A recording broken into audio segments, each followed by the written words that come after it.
what is deep meditation? Many people, including me, meditating for many years.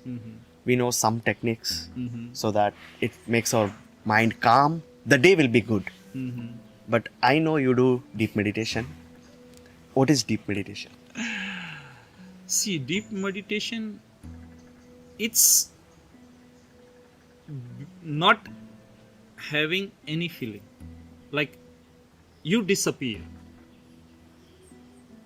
In meditation, so-called meditation, what we meditate, we feel that we are doing something.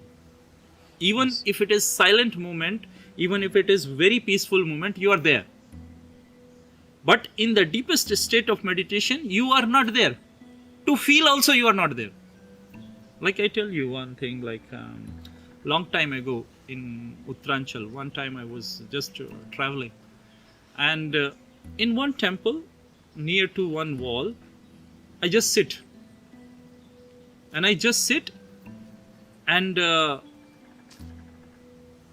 I open my eyes, and already people was there, and I was just surprised because I didn't knew anybody over there. So I said yes. They said that you are sitting here for 8 hours without moving. Like we are surprised. Like we never saw somebody sitting like this for 8 hours. But I was thinking that I sit there only for 8 minutes or maybe less. I just felt like I closed my eyes and opened my eyes. So these kind of things are the deepest state of meditation or the samadhi, where you are also not there to experience. When you becomes one with the existence, you are not there to even feel. Yes, these meditations which we call, I explained in the previous video when we last time talks, these are imitations. We are trying to imitate, trying to get to that condition. We are crossing our legs, we are sitting, we are making physical posture like a yogi is sitting. But we are trying to imitate. But once we start, we imitate, then sometimes comes when we go into the meditation. Meditation, deeper meditation always happens without preparation. This is the biggest thing about this. Like you are lost. You are not lost like lost, materialistically lost. You are lost like you disappeared. You are no more there. It can happen with the normal people also sometimes. Sometimes, you are sitting, you are thinking about something. Somebody passed in front of you. You are thinking about something. You didn't see the person. You didn't see what happened. Suddenly you comes back and feel like, what's going on? Happened like this. Yeah. Suppose something similar happened, but you are not thinking.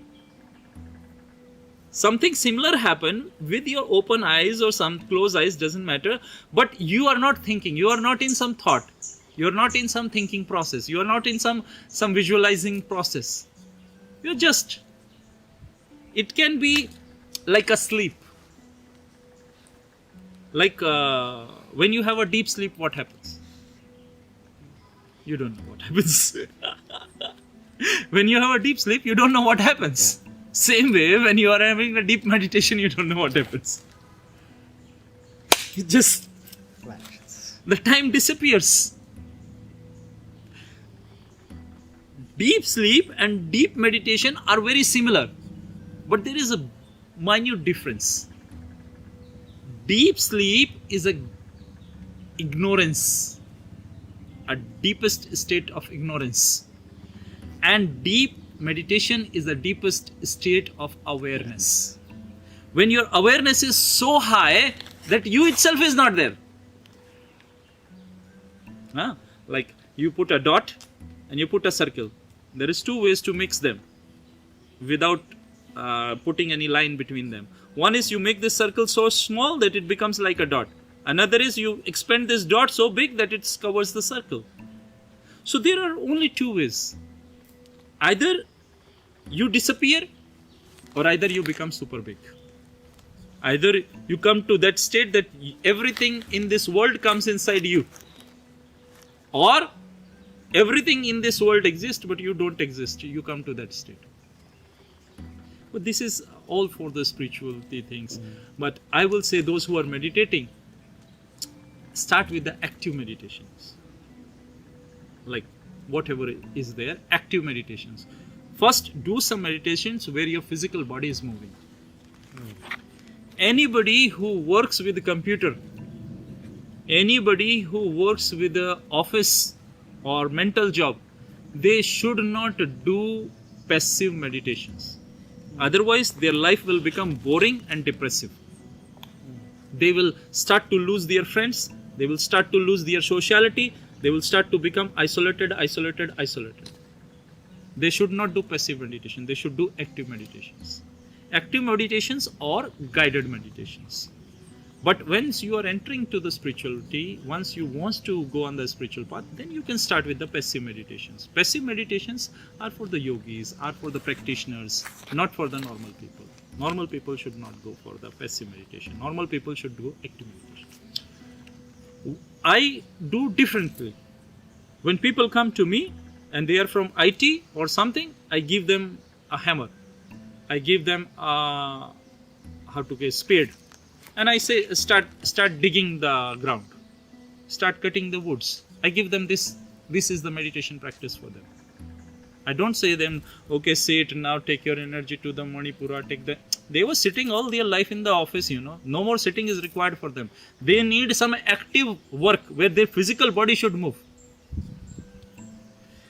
If you are working on a computer, the passive meditation will not work for you. Because you were sitting already in the office. Your body is conditioned for sitting. Until you will not break your physical conditioning, you will not enter into meditation. So if somebody says, I cannot experience meditation, I am trying for meditations for so long time, come to me, I will make you experience. Less than 21 days, you will have the experience. Because I know what you need. Whatever you need in your life, I know it. What you will get, what you will try to get, you will try to go there by your conditioning. And that too is the biggest obstacle in your path. You are trying to create something by your own creation. That is the most difficult part. Because people come and say, how to understand who is the right master? I said, if you can judge the master, it means you're already bigger than master. Then why you need a master? Yes. Huh? So, you cannot do it by yourself. Learn from masters. Because you will go on your track. If, suppose you are a vegetarian, you are born vegetarian, 100% born vegetarian, you come to me. I say you, okay, eat chicken. With your understanding, with your rules, with your all the philosophy of life, you will never eat chicken in your life. But the master see that your conditioning is there and they have to break your conditioning, so he will say, okay, eat chicken. This is the greatest. Food attachment, food conditioning is the greatest conditioning. So the master know how to put a hammer on your head. We ourselves will not allow our head to go under the hammer. Yes. That is a difficult thing why people run away from alive masters. And when I say alive masters, means like masters with whom you have a physical opportunity to go and talk. Where you can come and talk one-to-one. You find time, you come, talk. And dialogues are there two-way. Because then he can hit on your ego. Yes. See, the master's role finishes the day he stops to hit on your ego. That is his main job. Come out from your conditioning to enter into different dimension. A life person is required to shift you there. Because with your own conditioning, you never go over.